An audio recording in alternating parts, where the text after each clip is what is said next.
Beach FM, locals talking to locals. On the telephone line is Janet Holborow. She's a ward councillor, of course our deputy mayor. Good morning, Janet. Good morning, Nigel. Yeah, welcome to the program today. What's the Paekakariki news today, Janet? Well, we've got a busy weekend coming up. I'll talk about that first. So we have Neighbour's Day, which I've talked about before. There's one to add to the list, though. On Saturday, from 10:30 to 1 p.m, there's an event at the bowling club with a sausage fizzle and give bowling a go and opening the doors to the bowling club, which is, of course, a very historic and successful club in Paekakariki. Yes. On Sunday morning from 10 to 12 at the hall, there's an all-welcome morning tea with games. And then on the afternoon, at the Paekakariki Potato Patch Community Garden, that's at the end of Tilly Road, in the Tilly Road Reserve. You go into the reserve and then look left and you should see colourful bunting and people hanging out there and some music, and there'll be a little party happening there on Sunday afternoon. The Paekakariki Pumpkin and Potato Patch, I love that. A harvest party. Potato patch, yeah. Now, it's a bit of a potluck too. You take along some food, don't you? Yes, absolutely. Yeah, and right. get together and have a bit of food. Yeah. So there's also the meeting about the wind turbine, if you're into a bit more, if you've had enough socialising by then and want to do something a bit more serious. And that's at 2 p.m. at the hall, and that's to discuss the work that's been going on in terms of the feasibility of wind generation for Paekakariki village and to sell to the grid as well. But that's in its infancy at the moment, but they have put up some test turbines, as I understand it, to see if there's any kind of possibility of generating enough wind, and early indications are that there is enough wind up there in the hills. But of course there's a whole lot of stuff that goes on with wind turbines. There's people concerned about subsonic noise and visual and birds, and there's all sorts of other, negatives as well, and I'm sure the residents of Makara would be well versed with those. And of course it wouldn't be a Makara wind turbine all over the hills.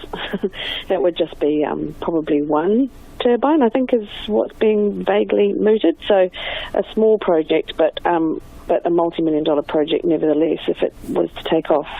So that's on Sunday afternoon. So what's the general feeling in the community, Janet? Have you sort of picked up any vibes?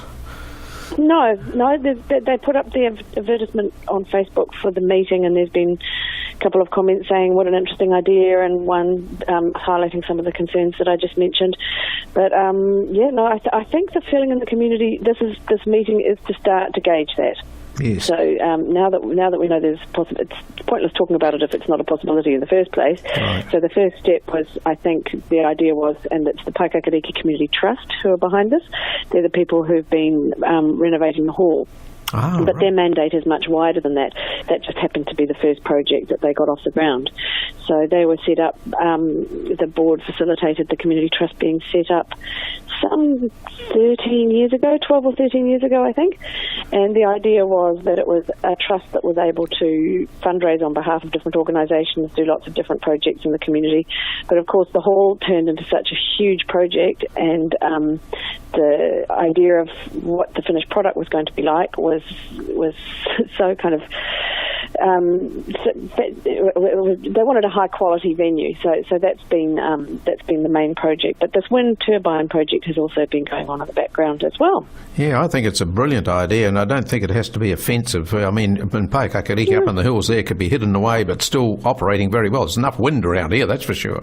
But when you go to, like, I was in France last year and Germany the year before, wind turbines are all over the place now because they don't want to burn fossil fuels and all that sort of thing to generate electricity. So there we are. Yes, that's right. It seems like a clean way to generate electricity. And the idea too is that if it did generate more electricity than the village needed, then the surplus could be used to fund community projects. So that would be pretty amazing too. Yeah. Now, I touched on the hall. While I'm talking about the hall, there's a couple of gigs in the hall this weekend. Okay. On Friday night, there's a fundraiser for a local lass who's going on a choir trip to Europe.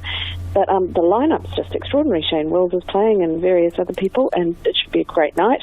But on the 24th, we've got a very exciting evening where Ebony Lamb, they're launching their new album, and Paekakariki Hall is the first date of a nationwide tour taking in venues from Dunedin to Auckland. Now, they've been finalists in the Country Music Awards. They're absolutely fantastic band, and they're going to be joined by another well-loved band called French for Rabbits. So that should be great. No doubt it starts at 8 o'clock at St Peter's Hall on Saturday. Sounds fantastic. I wonder where they get these names from, how long it takes to work out.